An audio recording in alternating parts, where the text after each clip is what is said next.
ሃሌሉያ ሃሌሉያ። የነበረ ያለ ዘላለም የምትኖር ያህዌ አዶናይ የአብርሃም አምላክ የይስሐቅ አምላክ የያዕቆብ አምላክ የአባቶቻችንና የእናቶቻችን የአያቶቻችንና የቅድመ አያቶቻችን ሁሉ አምላክ በዙፋን ላይ ተቀምጠህ ዘላለም የምትኖር ሰይጣንን ረግጠህ አንቀጥቅጠህ የምታርቅልን ስለሆነ ስምህ ይባረክ። አምላክና አባት ሆይ ዛሬ ደግሞ እነሆ ከወንድሜ ማርቆስ ጋር ስለ መንፈሳዊ ውጊያ እንድንወያይ እንድንነጋገር በዚህም ደግሞ የሚሰሙንንና የሚያዳምጡንን ሁሉ እንድናንጽ የእግዚአብሔርን መንግስት እንድናሰፋ የሰይጣንን ሥራ እንድናጠፋ ለሰዎች ሁሉ እንድንሰጥ ተስፋ ወንጌልህን እንድናውጅ በይፋ ይህንን ጊዜ ይህንን ቦታ ይህንን ሁኔታ ስለሰጠህን ክብር፣ ምስጋና፣ አምልኮ፣ ስግደት ላንተ ይሁን። አምላካችን ሆይ የሚያዳምጡትን ሁሉ ባርካቸው፣ ቀድሳቸው። አዳምጠውም ደግሞ ለሌላ የሚያስተላልፉትን ባርካቸው፣ ቀድሳቸው። በዚህ ውይይት ያንተ መንግስት ይስፋ፣ የሰይጣን ሥራ ይጥፋ ብለን እንጸልያለን። አሜን። ናዝሬቱ በኢየሱስ ስም አሜን አሜን። እንግዲህ ክቡር አባ ቦጋለ ጥሩነህ አሁን እርስዎ እንግዲህ በመንፈሳዊ አገልግሎት እና በመንፈሳዊም በነገረ መለኮትም በአገልግሎትም በሐዋርያዊ አገልግሎትም አሁን ብዙ ዓመት ቆይተዋል መቼም አይደለ? ወደ 30 ዓመት አይሆንም ይሆናል። ይህንን ያክል የቆዩ ናቸው። እዚያ አድማጮቻችን በዚህ ፕሮግራም ላይ የምትከታተሉ በተለያየ ሶሻል ሚዲያም ዛሬ ከአባ ቦጋለ ጥሩነህ ጋር ነኝ። እሳቸው እንግሊዝ ሀገር እያገለገሉ ያሉ ቄስ ናቸው እና ብዙ መንፈሳዊ ልምድ አላቸው። በሆነ ጊዜም እድል አግኝተን አብረንም ተምረናል፣ አብረንም አገልግለናል እና አሁን እሳቸው መንፈሳዊ ነገር ላይ ብዙ ስላሳለፉ ብዙ መንፈሳዊ ልምድም ስላላቸው ዛሬ ከእሳቸው ጋር የምንወያዩ እሳቸውን የምጠይቃቸው እሳቸው እየመለሱ ስለ መንፈሳዊ ውጊያ ነው። መንፈሳዊ ውጊያ መቼም መጽሐፍ ቅዱሳችን ስለ ውጊያ ያወራል። ገና ሰው ሳይፈጠር በሰማይ ላይ ራሱ ሰልፍ እንደነበረ ውጊያ እንደነበረ ከዛ አዳም ከተፈጠረም በኋላ ውጊያ እንደተጀመረ ጌታም በዚህ ምድር ላይ እያለ እና ስለዚህ መንፈሳዊ ውጊያ አባታችን ምን ያስተምሩናል? በአጠቃላይ በአማኞች ላይ የሚደርሰው ይሄ መንፈሳዊ ውጊያን በተመለከተ።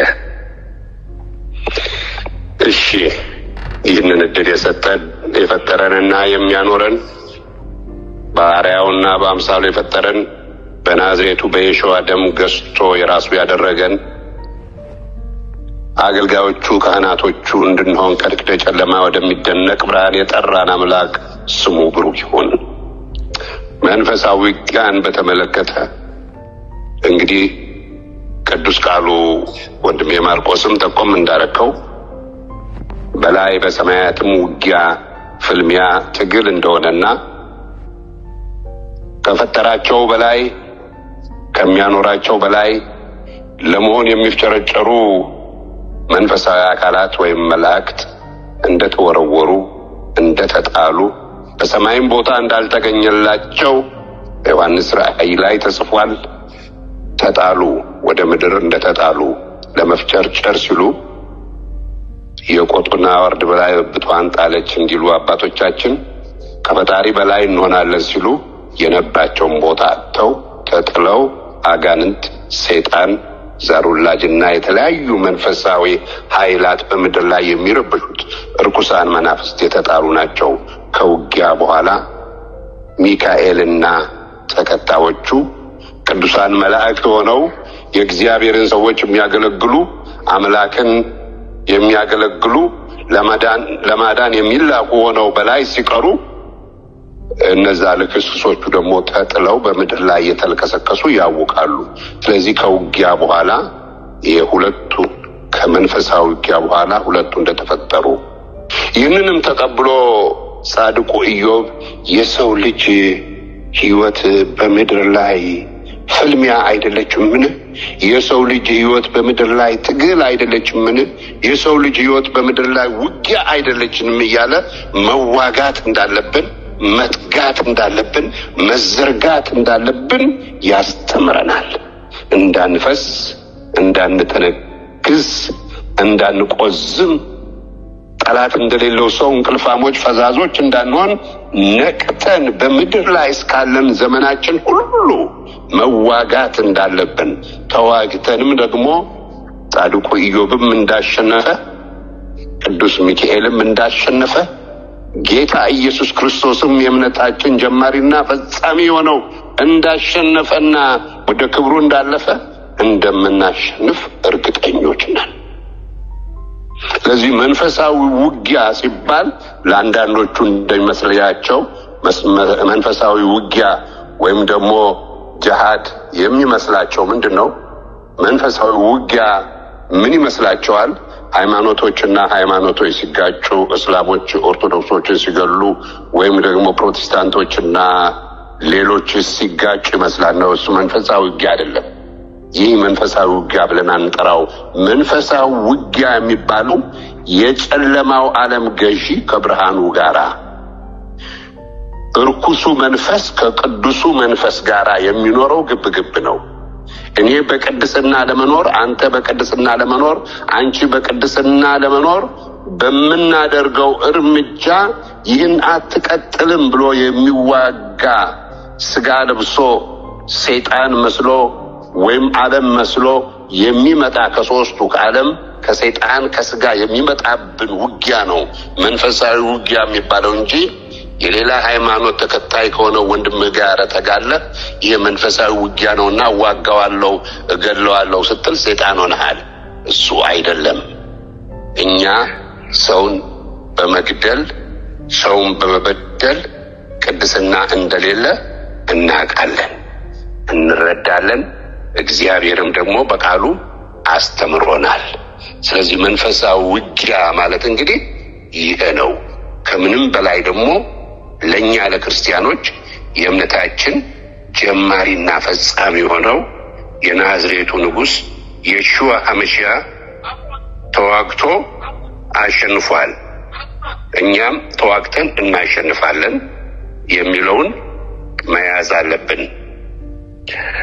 በዘጋ አሁንም በዘላ እንግዲህ ኢዮብን አንስተዋል። በተለይ ኢዮብ 7ን በአጠቃላይ እናንብ ሰዎች ብናነብ ጥሩ ነው። የሰው ህይወት ትግል አይደለምን ብሎ ኢዮብ የተናገሩ በጣም የሚገርም ቃል ነው። ከዛ ደግሞ ሐዋርያ ጳውሎስም ይናገራል አይደለም? እንደዚህ 7 ሰማይ ደርሻለሁ የሚል ከክርስቶስ ፍቅር ማን ይለየኛል የሚል በተለይ ሮሜ 8 ላይ ከክርስቶስ ፍቅር ምንም ነገር አይለየኝም እያለ ግን ሮሜ 7 ላይ ደግሞ ከዚህ ከጎስቋላ ስራ ስጋ ማን ያድነኛል ይላል አይደለም? ይህም ከዛ ከመንፈሳዊ ውጊያ ጋር ባለው ነገር ሊሄድ ይችላል አይደለም? አባ እውነት ነው፣ እውነት ነው፣ ይሄዳል። እና አሁን ይሄ መንፈሳዊ ውጊያ የሚበዛው ለደካሞቹ ገና መጀመሪያ ላይ በክርስትና ህይወት እየሄዱ ባሉት ላይ ነው ወይስ በቃ ባደጉትም ላይ ትልቅ ቦታ መንፈሳዊ የደረሱትም ላይ ይሄ ውጊያ ሊሆን ይችላል? በጣም ጥሩ ጥያቄ። በጣም ይሄ አንገብጋቢ ጥያቄ ነው። እንዲሁ ይህንን ጥያቄ ቀጥታ ከመመለሴ በፊት ወደ ጦር ሜዳ ልውሰድህ። ወደ ጦር ሜዳ ሄደን እንበል 2 ተቃራኒ ሰራዊት እየተፋለሙ ነው። ከወዲያ ወዲህ ሊያጠፋ፣ ከዚህ ወደዛ ሊከላከል።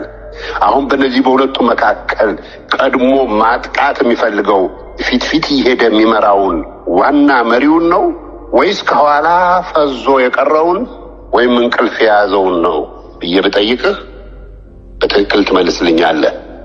ጠላት የሚያጠቃው ግንባር ቀደሙን ነው። ውጊያ የሚበዛው በትጉዎች ላይ ነው።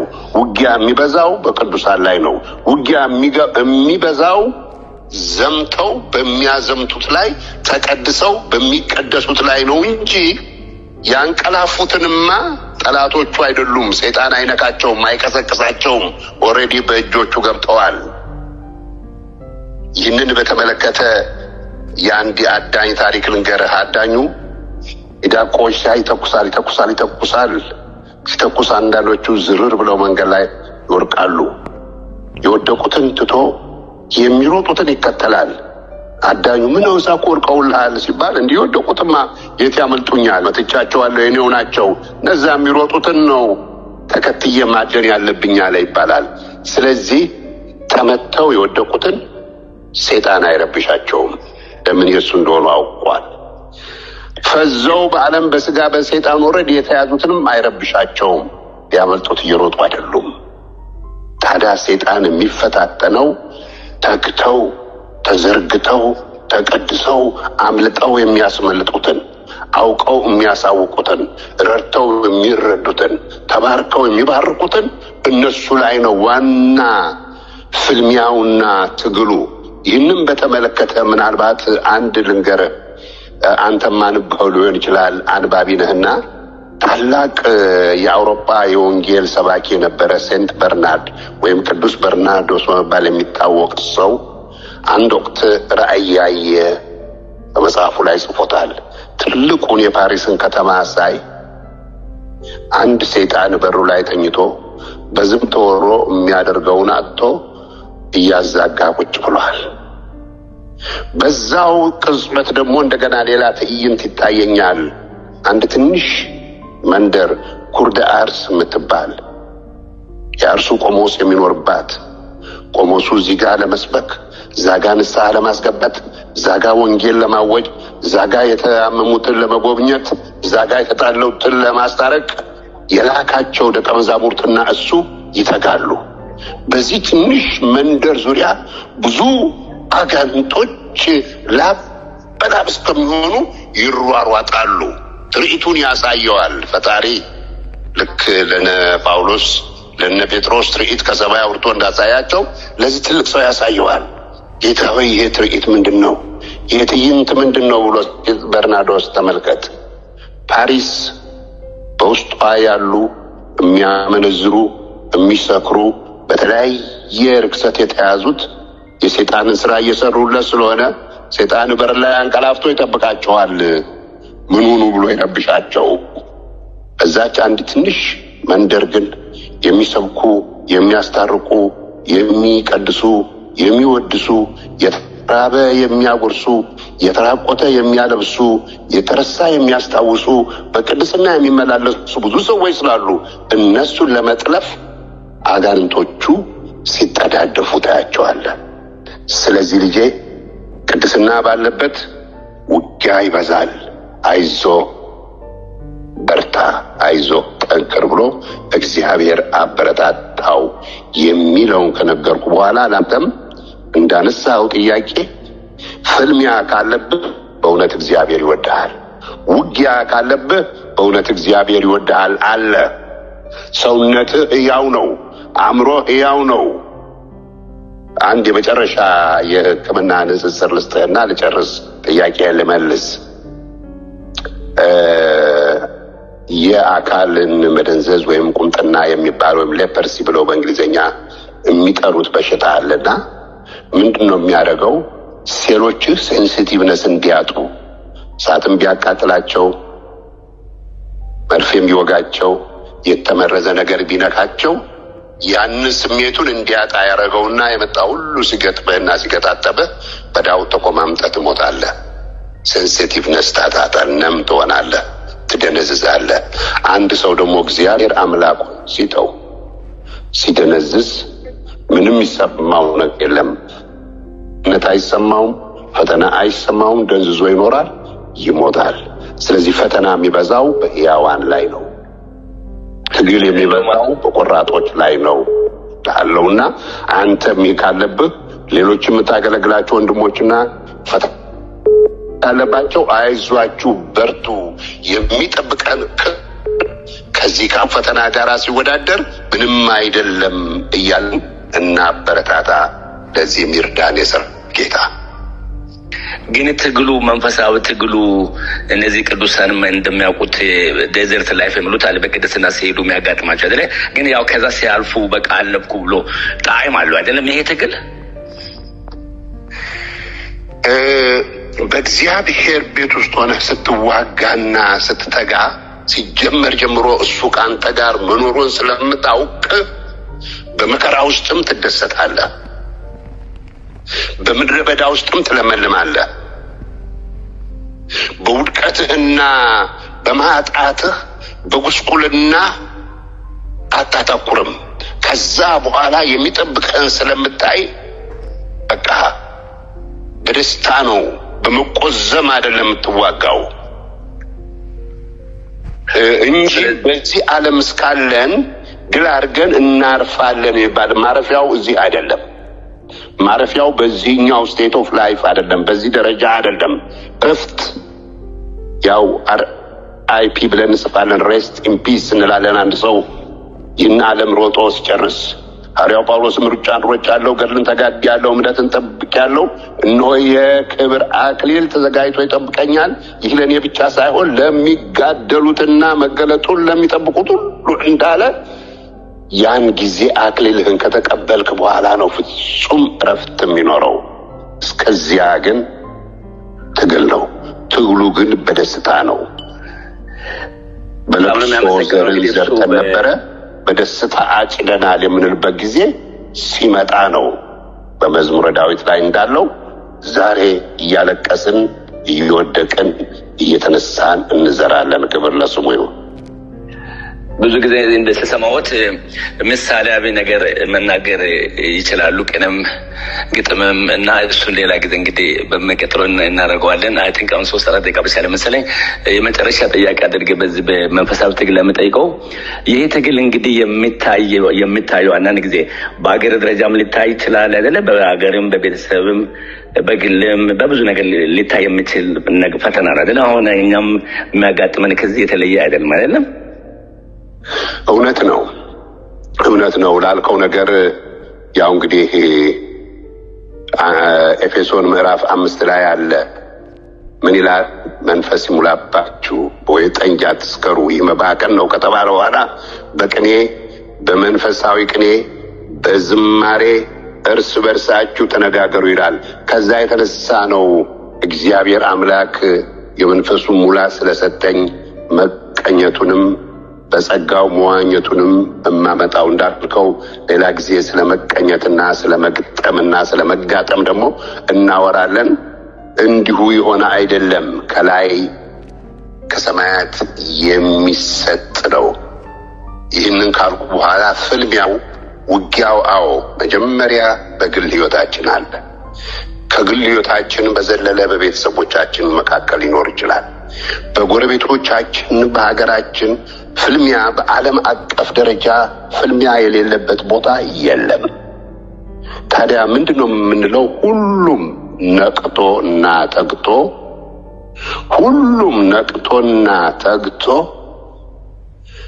ድል ያደረገውን ንጉሥ ተመልክቶ በየዕለት ህይወቱ በርትቶ ትርኪ ምርኪ ዘረኝነት ተሽሎክላኪ የሆነውን ወደ ኋላ ትቶ ወደፊት ሲዘረጋ እየበዛለት የፈጣሪ ጸጋ ያን ጊዜ ነው ሁላችንም በግል ህይወታችን፣ በቤተሰብ ህይወታችን፣ በሀገር ደረጃ። ስለዚህ እኔ ሁል ጊዜ የምለው ሰባኪው በሰባኪነቱ ያውራ ስለ እግዚአብሔርና ስለ መንግስቱ። ነጋዴው በንግዱ አያስብ ብቻ ስለሆዱ፣ ቅንነትና ፍትህ ይሁን ልማዱ። አስተማሪው በማስተማሩ ፊደልንና ቁጥርን በመቀመሩ በውስጡ ይኑር የማዳን ምስጢሩ። የሀገር አስተዳዳሪና መሪ ባለበት ቦታ ይዋጋ፣ ለቅንነት ይዘርጋ፣ ይብዛለት የፈጣሪ ጸጋ። ስለዚህ በሁሉም ቦታ ውጊያ አለ።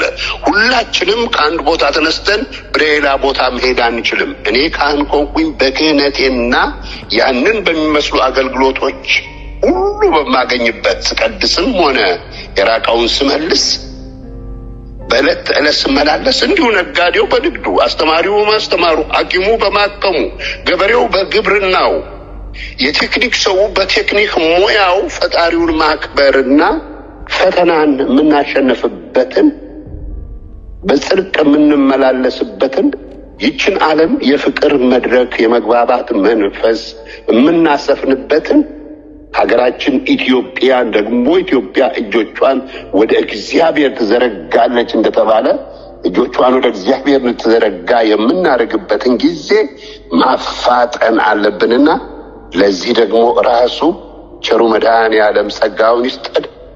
ድል የምናደርግበትን ጉልበት ጥበብ ያቀናጀን እላለሁ።